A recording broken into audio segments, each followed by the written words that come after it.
ቅዱስ ጊዮርጊስ ማለት ምን ማለት ነው? የቅዱስ ጊዮርጊስ ወዳጆች ይህን ቪዲዮ ለሌሎች እንዲደርስ ሸር በማድረግ አድርሱልኝ። ቅዱስ ጊዮርጊስ ማለት ኮከብ፣ ብሩህ፣ ሐረግ ወይም ፀሐይ ዘልዳ ማለት ነው። ታላቁ ሰማዕት ቅዱስ ጊዮርጊስ አባቱ የፍልስጤም መኳንንት ዞሮንቶስ አንስጣቴዎስ፣ እናቱ ደግሞ አቅሌስያ ወይም ቴዎብስታ ትባላለች። በፍልስጤም ልዳ ጥር 20 በ227 ዓመተ ምህረት ተወለደ። አባቱ ገና በልጅነቱ ይሞትበትም ሌላ ደግ ሩሩህ ክርስቲያናዊ መስፍን ወስዶ አሳደገው። መስፍኑም በጦር ኃይል ስልጣን አሰለጠነው። መስፍኑም የ15 ዓመት ቆንጆ ልጅ ነበረችው።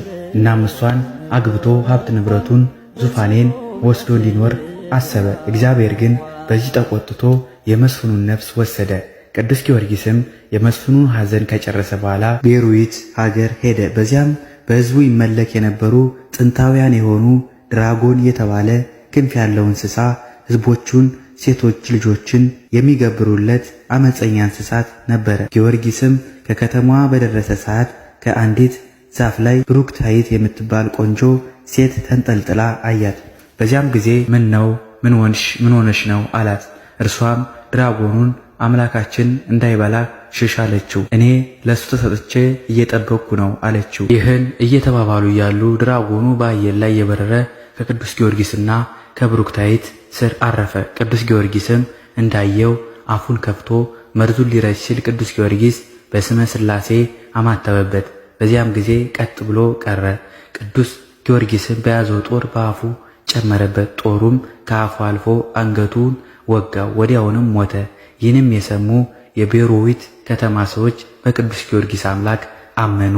ቅዱስ ጊዮርጊስም በፋርስ በኢራን ሉዲያኖስ የተባለ ነገሥታት ሰብስቦ 70 ጣዖታትን ሲያሰግዱ ተመለከተ።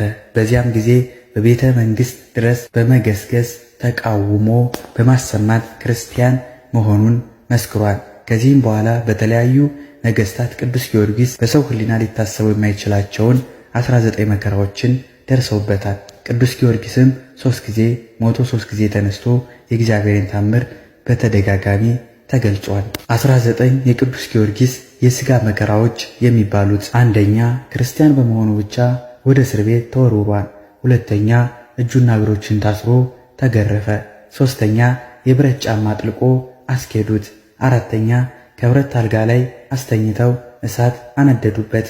አምስተኛ እጆቹን የኋሊት አሰሩት። ስድስተኛ በመጋዝ ለሁለት ሰነጠቁት። ሰባተኛ የጋለ ሳህን ከፈ ጭንቅላቱ ላይ አስቀመጡበት።